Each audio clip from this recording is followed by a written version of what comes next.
Ew, that's some gross craftsmanship. Look at that gasket sealer. Ew, that's disgusting. I can't even stand looking at it. It's actually in the ring gear or crown gear. Everybody calls it something different. I mean, there's no reason for that much gasket sealer to be on there. And I actually cleaned it up some.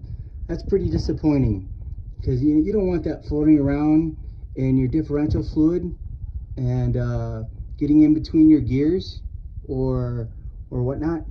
So I'm also going to show another thing. Give a little piece of advice here, a little tip, so you can avoid making the mistake that I got caught up with. All right, so this is how this goes. There's this retaining clip, which I knew about. I was cool with that one, right? And then this one goes right here, right? This is a 2-inch, no problem. In order to get this off, you're gonna have to bend the tabs back, because this is a locking ring, which is important. And then that's when you can take this off. All right, take your needle nose and get that ring clip off. Now here's where I came in. Here's what came into problem.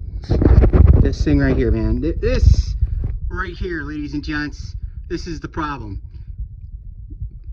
Right size in what, circumference or diameter? Someone correct me, please. No, it's not radius. So it's 2 inches in circumference, but it's a neck down. And I didn't know that was going to be a problem when I bought it on Amazon for $20-some. It can get the first one off, but doesn't have the depth to get to the second one. So that's something you really want to avoid. Don't make that mistake like I did. Make sure the one that you buy isn't neck down, so you can get the job done and enjoy your Jeep or your Roxor or your Mahindra, whatever you may call yours. Mine's a rolling coaster. A couple other things I'll talk about real quick since we got it broken down.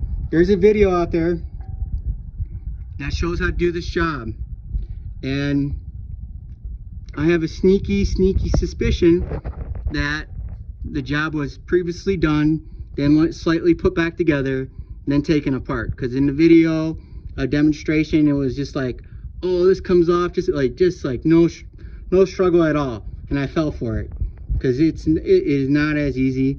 This guy was actually kind of a challenge. I had to spray it down with some liquid wrench and really work this with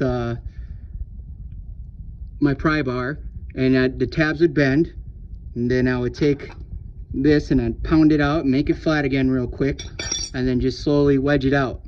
So this is actually a little piece of work to get off. The guy in the video just literally grabs it with like 3 fingers. He's like, ha ha, it's off. He does the same thing too right here. He's like, with his claw, and just pulls it off.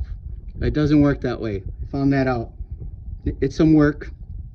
It's an O-ring, and looks like water was getting in there, so I'm gonna have to clean that up, and then put some Lucas on there when I reinstall it. Get some good moisture in there, get a good seal so things don't rust out. So far it looks like there's a good amount of grease in there, and most videos that I've seen, they don't, but I'll know the truth when I get the right one of these to get that off. Now, just also so you're aware, your AutoZone probably won't carry it. Largest socket they have is 1 3/4 is what I found out. But anyways, hey, if you guys are looking to put in a front end locker, this is a little something to help you guys avoid making some of the mistakes that I did, or how I thought like, oh, it's just gonna be 1 2 3. Some of the stuff that I thought was gonna be 1 2 3 was a little bit harder. The diff pan I knew was gonna be kind of fidgety because of how much gasket sealer I saw on there. So I took my blowtorch and I heated it up for about like 3 minutes, and then I took a piece of wood with my mini Thor and I knocked it off. The cap, same thing. Took my pry bar, mini Thor, slowly whacked at it, and liquid wrench got her off. This piece right here, I took a lot of patience on that because it's steel and I didn't want to hurt it, and just slowly pried it off with with my pry bar again, and this time I went with my rubber hammer. I didn't want to send that much energy down the wedge. But anyways, hope this is helpful to you guys, and hope you enjoyed it. And y'all have a good evening, good morning, good afternoon, wherever you may be. And give us a like, give us a share, subscribe to us. And we really appreciate your guys' input. Give us some comments, give us some input. You know, we appreciate it. This is Roller Coaster, out.